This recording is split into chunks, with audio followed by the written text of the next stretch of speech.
I think it's appropriate that we start a conference that's going to focus on the future of our children with a story. Now, those of you who are from education are going to say it's full of mixed metaphors. If you're from health, you'll think it lacks evidence. And if you're from community services, you'll be looking for a policy. But the real early childhood people will just enjoy the story. Baby Colonel was born in a silo. He learned it was solid. It had very thick walls. You couldn't hear anything going on outside. It also had very high walls. You needed a 20-metre ladder to climb over the top, and they were very hard to get hold of. And if you ever got near the top, there was a ceiling you couldn't get through anyway. With some major encouragement from a friend, Colonel eventually got out of his silo and went to study at university. There he learned about lots of big silos. There were health silos, education silos, and community services silos.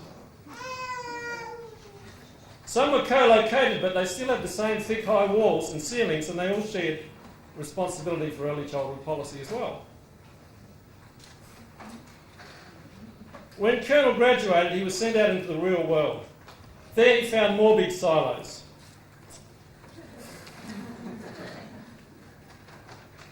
Some were very big. Some were so big they found it very hard to make decisions to do anything.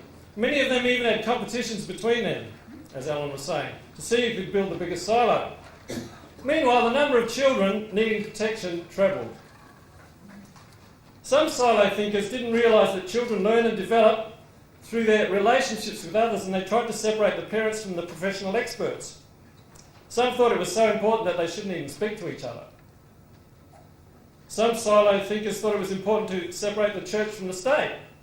While this idea had some real merit, some thought it was so important that they shouldn't even speak to each other.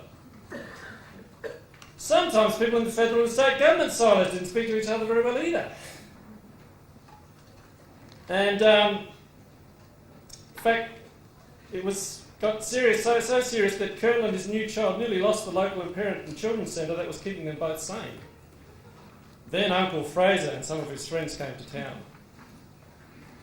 and said all this should not be so. He pointed out that in Gladstone they don't even use silos anymore. They just mix all the grain together in big sheds. And if you go to Gladstone in the north of South Australia, if any of you from up there will know that that's the case. They don't use those old silos anymore, they use them big sheds.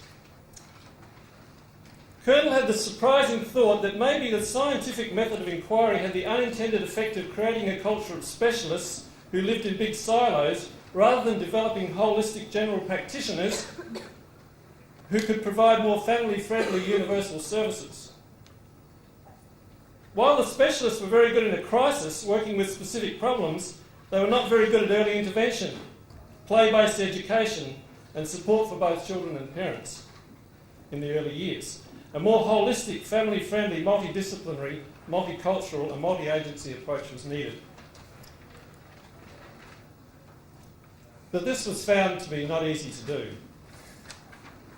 And so Colonel and a few friends invited some clever people to come to a conference to work out how to do it better.